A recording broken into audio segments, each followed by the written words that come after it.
बिस्मिल्लाहिर्रहमानिर्रहीम। इय्याक नअबुदु व इय्याक नस्तईन। अल्लाह ताला आपको हमेशा खुश रखे।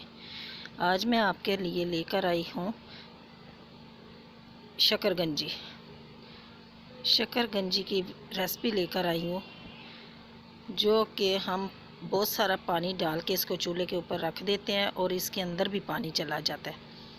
आज मैं इस तरह आपको बताऊंगी कि पानी के बगैर ही हम छल्ली शकरगंजी को उबालेंगे।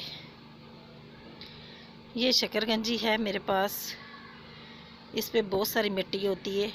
इसको खुले से बर्तन में डालें और थोड़ी देर के लिए पानी में डिप कर दें। जब पानी में डिप कर देंगे तो इसकी सारी मिट्टी जो है वो घुल जाएगी, तो धोने में आसानी रहेगी।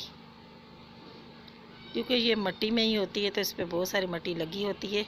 ये देखें, मैंने अच्छे से 2-3 पानी में वॉश करके तो सुखा लिया। इसको खुश्क कर लें। इसके बाद इसकी साइडों से थोड़े थोड़े काट लें जहाँ पे मिट्टी है। साफ़ सुथरी करके ये देखें, जिस साइडों से मैंने दोनों तरफ से थोड़ी थोड़ी काट ली है और शकरगंजी हमारी बिल्कुल अभी साफ़ हो गई है। ये बहुत बड़ी थी, इसको मैं 2 टुकड़ों में कर लूँगी।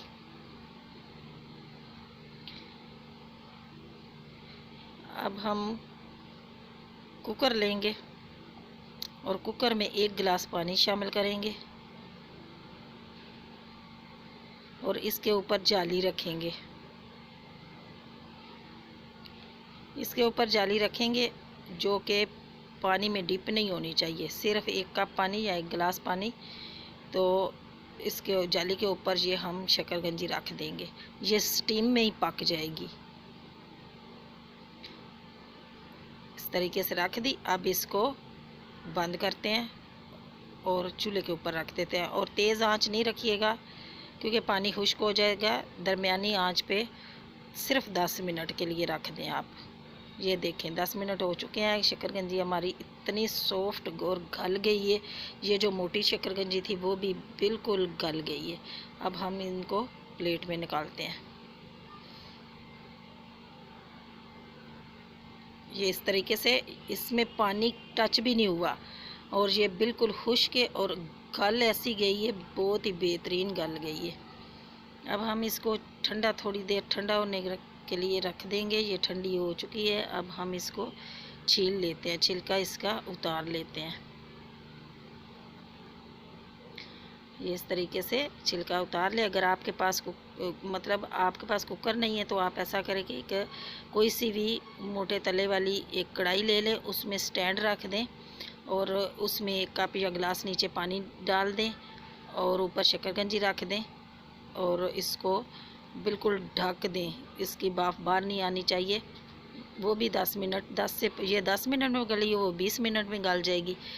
और पानी वाली शकरगंजी, उसका कोई जायका भी नहीं होता। इस तरह ये आप खुद ही बनाएंगे तो देखेंगे ये मीठी शकरगंजी होती है।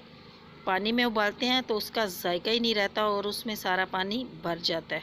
ये देखिए कितनी खुश्क है और गली हुई कितनी है, माशाल्लाह बहुत ही मज़े की गली हुई है। और ये इसका जायका भी बिल्कुल वैसे का वैसा है और मीठी है। आप इसके ऊपर कोई सी भी इमली की चटनी डाल दें, या ये मैं काला नमक थोड़ा सा ऊपर डालूँगी और चाट मसाला शामिल करूँगी, ये डालूँगी। और इसके ऊपर आप नींबू निचोड़ दें।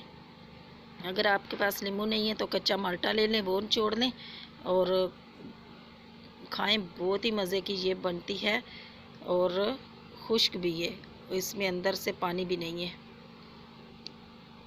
अल्लाह ताला आपको अपनी हिफ्ज़-ओ-मान में रखे। दुआओं में याद रखना।